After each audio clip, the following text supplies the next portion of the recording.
Hey, what up, y'all? It's Ace Boogie, and we're back with another episode of Fields of Growth. It's Monday. We're consistent, so we're here. All right. Just starting off this video. My birthday is coming up this coming Thursday. I'll be the big 3-0, and I'm so excited taking this trip to Vegas to celebrate. Much needed time to get away, but y'all know what it is. I got my topics right here. I'm just gonna open these and get right into it real quick. Money and saving. Ooh, good one for me going on vacation, because Lord knows I can spend some money quickly. Military, I already did that one. Let's try to do another one that I haven't already done.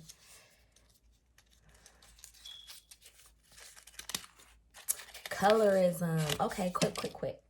All right, so saving is so important. I mean, I didn't really understand the importance of it until I had a kid. But luckily, I was starting to do it a little bit before I had a kid. So I could just get into the mindset for real once she was here. Now I try to save every chance I get, because I know that there will always be situations where I'll need to fall back and have something. So, I mean, sometimes I do get down low, but you know, that's when your savings come in handy. Or, you know, you build up that savings so you're never down low. But I don't even know where I could really start on this video, because my mother and my dad and my stepmom was always telling me to save. And everyone tells you to save. But it is truly so important. You need to pay yourself first. Let's think about it like that. I mean, I pay God first because I pay my tithes now. 10% will go me. But I also look at it as a way of, instead of paying all these other people that I pay and I, you know, have bills and stuff, it's a time for me to pay myself. So when I save, I just look at it as I'm paying myself in the future, and I'll get to it, you know, like, oh, thank you, me, thank you.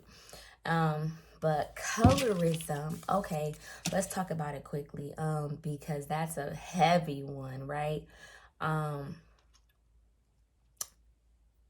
believe in this country,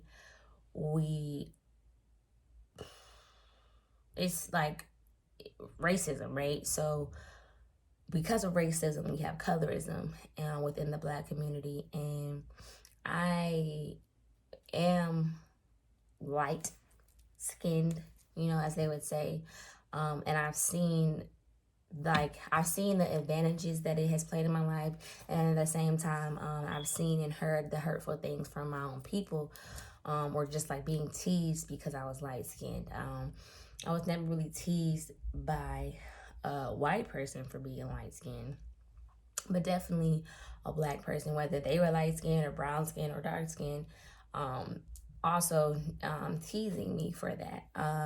But also recognizing that there comes some pressure for them, because I do get some of the privileges or some of the easy passes. Like, I come off as the aggressive Black woman just because I may be light skinned. They may not take me and look at me as the same way they would look at a darker skinned woman. And I think that is so unfair, but we have to talk about it to address it. I think that a lot of times women do it. I feel like women do it the most because men idolize, you know, light skin, long hair, whatever. But Black is so beautiful. Like, I want to get a tan. I remember when I was younger, I didn't because of the stigma. But once I was old enough to have my own mind and just like think, like, brown skin just was so attractive to me. Like, every boy I ever had a crush on at a young age was dark skin. So I just think that in order to break that stigma, we have to recognize that it was put there. It's a side effect of racism, and we have to stop demonizing or stereotyping anyone because of their skin color, whether it's light or dark, white or black, Chinese, Mexican, all in between.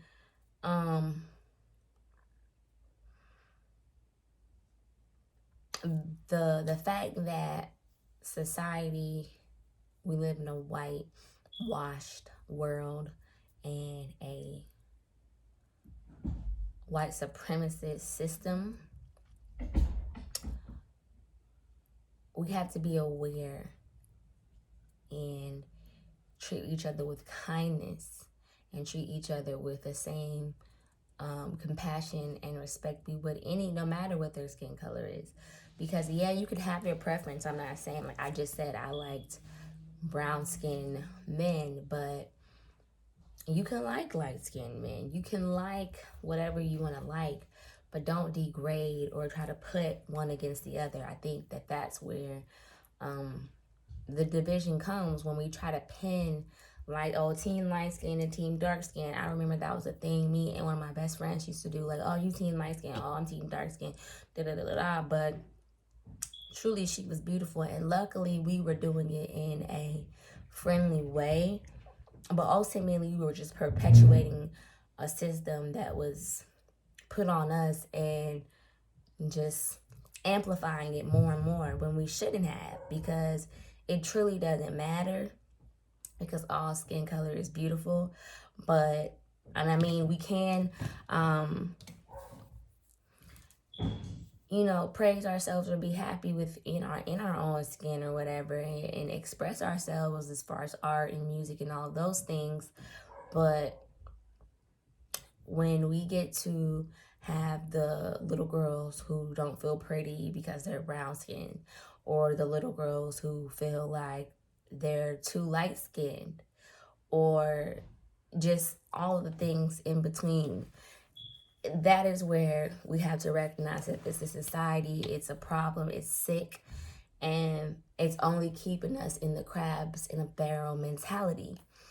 And ultimately, yes, I do recognize that when I'm pulled over or when I'm with a group of people, I'm more likely to talk to the police or try to verbalize, because like I said, if I'm in a group and it's like there's no light-skinned male or just maybe a white friend with us, I feel the urge within me to be like, hey, to try to diffuse the situation, because I don't want any danger. We don't want the danger or the violent things to happen. And so even with getting jobs, I noticed, you know, sometimes I'll feel like I'll get the position, or I'm looked at as a better candidate because of how I can articulate myself and how I can blend in with whites. And it's very disheartening, because I'm chocolate on the inside, okay? Like, if I could express, I use the dark emoji, okay? Like, I don't like or feel good about the privileges and the societal roles that I have to play or can get because of my color. And because at the same time, I know that it can very well mean nothing, and I can still get treated like the worst of the worst. So it's just like a mind warped kind of thing where you want to have the best case scenario. That's why I feel like a lot of times when babies are born, you know, that's all we do. Let's go check the ears and see how dark they're going to be. Let's go see this. Like, we have to stop doing that, because what we're doing is feeding that whole, like, oh, well, if they're light, they'll have a better life. Or if they're light, then they'll be, they'll get further in life, or things will be easier for them. And while that may be true, that may not be true. And all that we're doing is perpetuating this mind or mental thing that light is better, or and dark is more harm or worse, and it's not. If that baby comes out with green ears, you know, it's okay. Like, well, it's not okay, but just to say, like, we should not care, and we should not, like, grandmas, aunties, stop going in there and checking them babies' ears. You see, they're gonna be dark. Okay, stop doing that. I mean, sometimes people do it to see, like, oh, if you gonna come out like your daddy, but if your daddy's dark skinned or whatever. But still, it doesn't matter. It doesn't matter, because the daddy could be dark as dark, and the mama could be my complexion or lighter. Why does it matter? Like, why does it matter how dark the baby's ears are? They're black. Both their parents are black. They're beautifully brown. Marvelously melanated. That's what they are. Marvelously melanated. So let's just stop with the constant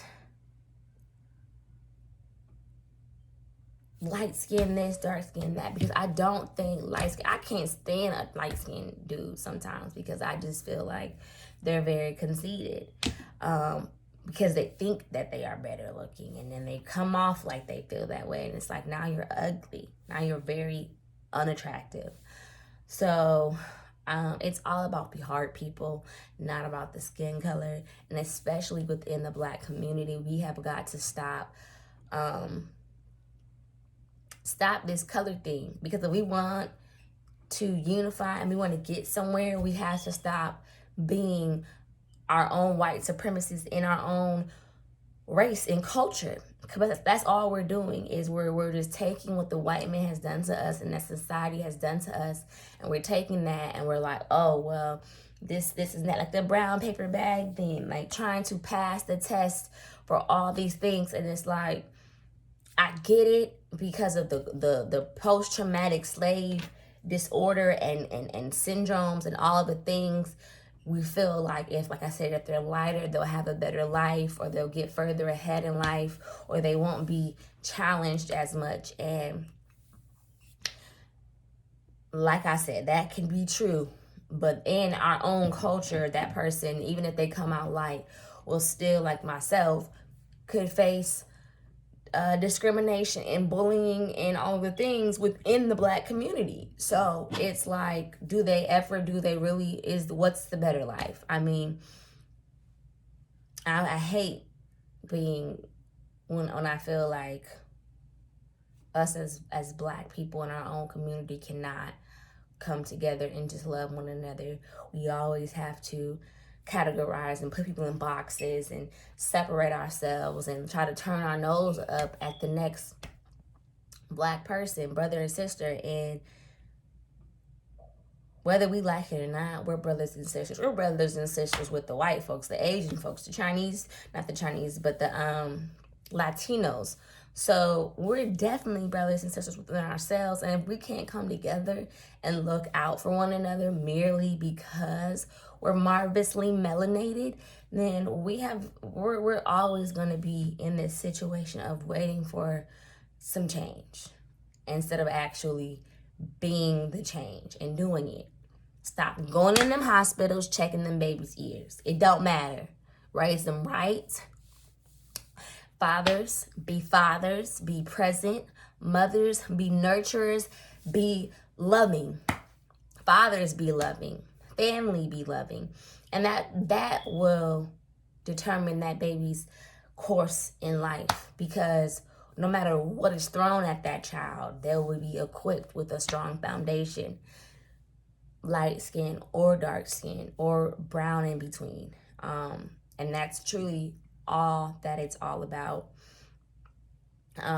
So yes, I'm just excited. I have tons of things to do and still get done, because I'm turning 30, and I know you wish you looked this good, okay? I didn't age after 16, 15. So catch me at 40, guys. Yes. And I used to be insecure about that too. I used to feel like the closer I got to 30, like I wasn't aging. I wasn't really changing. I didn't feel like I loved myself enough. But this past year, 2 years, through a year and a half, I have just come to grow to a love for myself that surpasses anything I could have ever really imagined just 3 or 4 years ago. So I am proud and happy and to just be 30 and to celebrate with the people that I'm celebrating with. It's really a great time for me, and I cannot wait. So again, we're consistent. We're here with the videos. And I love you guys. And remember, amen, Ashe, it's a movement.